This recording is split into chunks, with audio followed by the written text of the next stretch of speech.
Hi everyone, my name is Hassan Eve Barla, together with my partner Florence Tempest. And if you are in the right place to learn, click the subscribe button and hit the bell icon.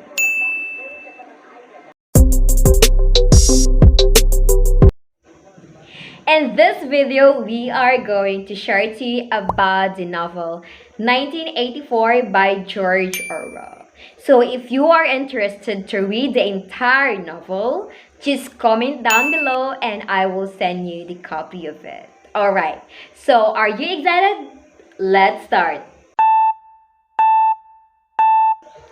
Who is George Orwell? George Orwell, whose real name is Eric Arthur Blair, was an English novelist, essayist, journalist, and critic. His work is marked by lucid prose awareness of social injustice, opposition to totalitarianism, and commitment to democratic socialism. In the early life of George Orwell, he was born on the 25th of June 1903 in Motihari, Bihar, in British India, where he spent his first days. His mother brought him and his older sister Marjorie to England about a year after his birth and settled in Hindley on Thames because his father stayed behind in India and rarely visited. George Orwell and his father never formed a strong bond.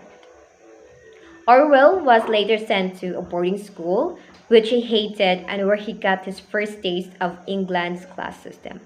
On a partial scholarship, Orwell noticed that the school treated the richer students better than the poorer ones.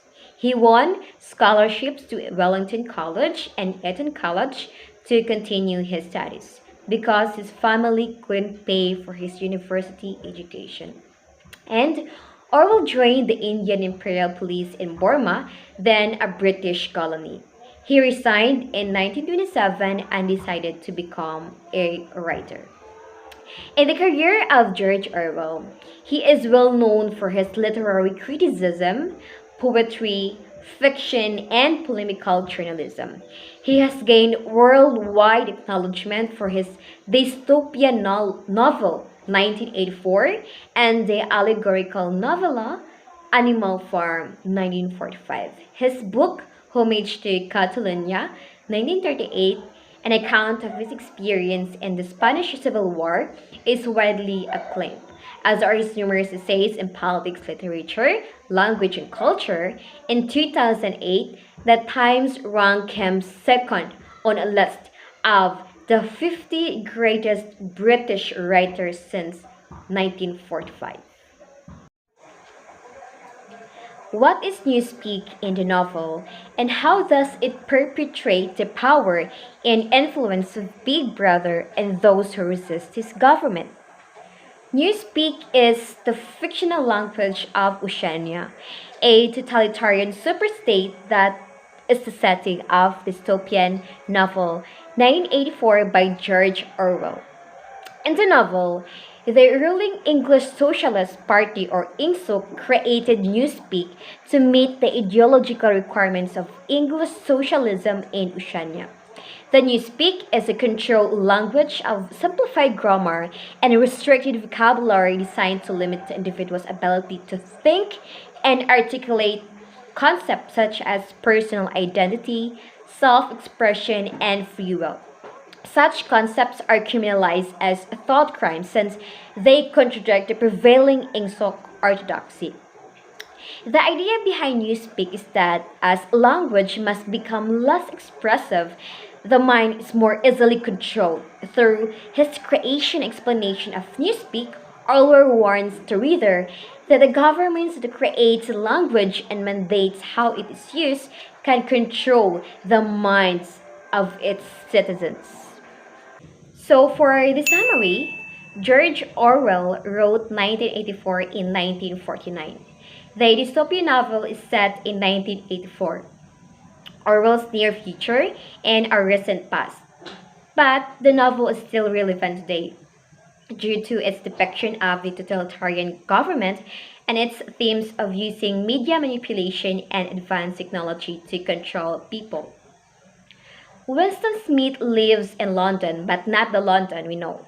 Instead of being a part of England, 1981 London is part of Oceania, one of the three huge governments that exist in the book's world. Oceania is controlled by a powerful and mysterious elite. The government, referred to as Big Brother, uses cameras and listening devices to constantly observe all of its citizens. There is also a secret police force dedicated to reporting both rebellious thoughts and general misbehavior to the appropriate authorities. And for the most part, Winston is a typical cog in the machine.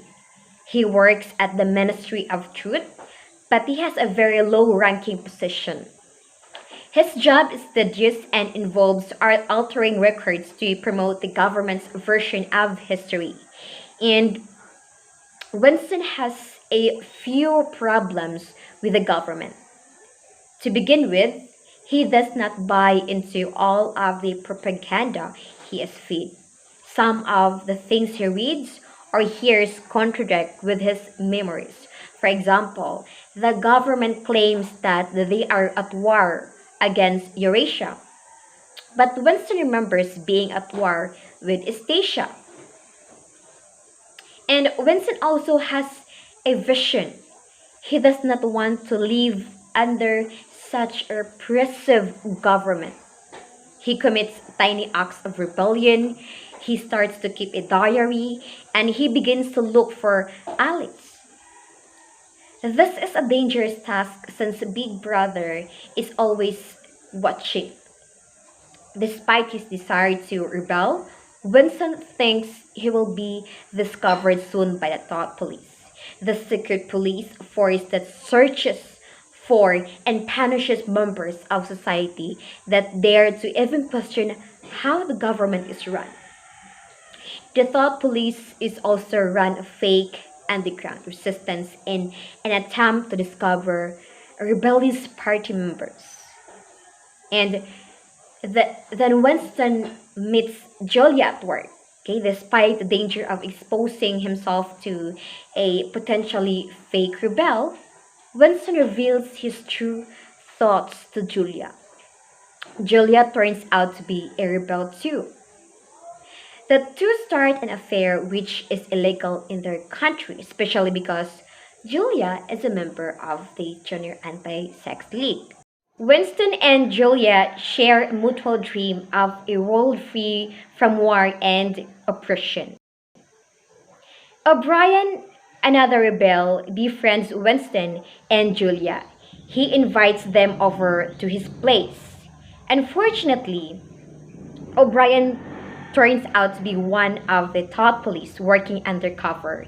He has spent the last 7 years watching Winston for rebellious tendencies. O'Brien busts them with the help of Mr. Charrington, a man from whom Winston and Julia rented a secret room to conduct their affair. Winston and Julia are separated, and Winston is tortured.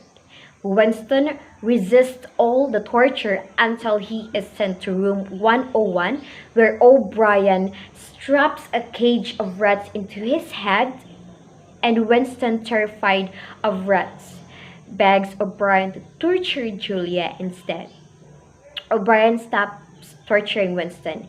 In fact, he even releases him back into society by making Winston betray Julia. O'Brien succeeded in destroying his spirit. Grateful at being released, Winston is completely recommitted to Big Brother and no longer has any feelings for Julia.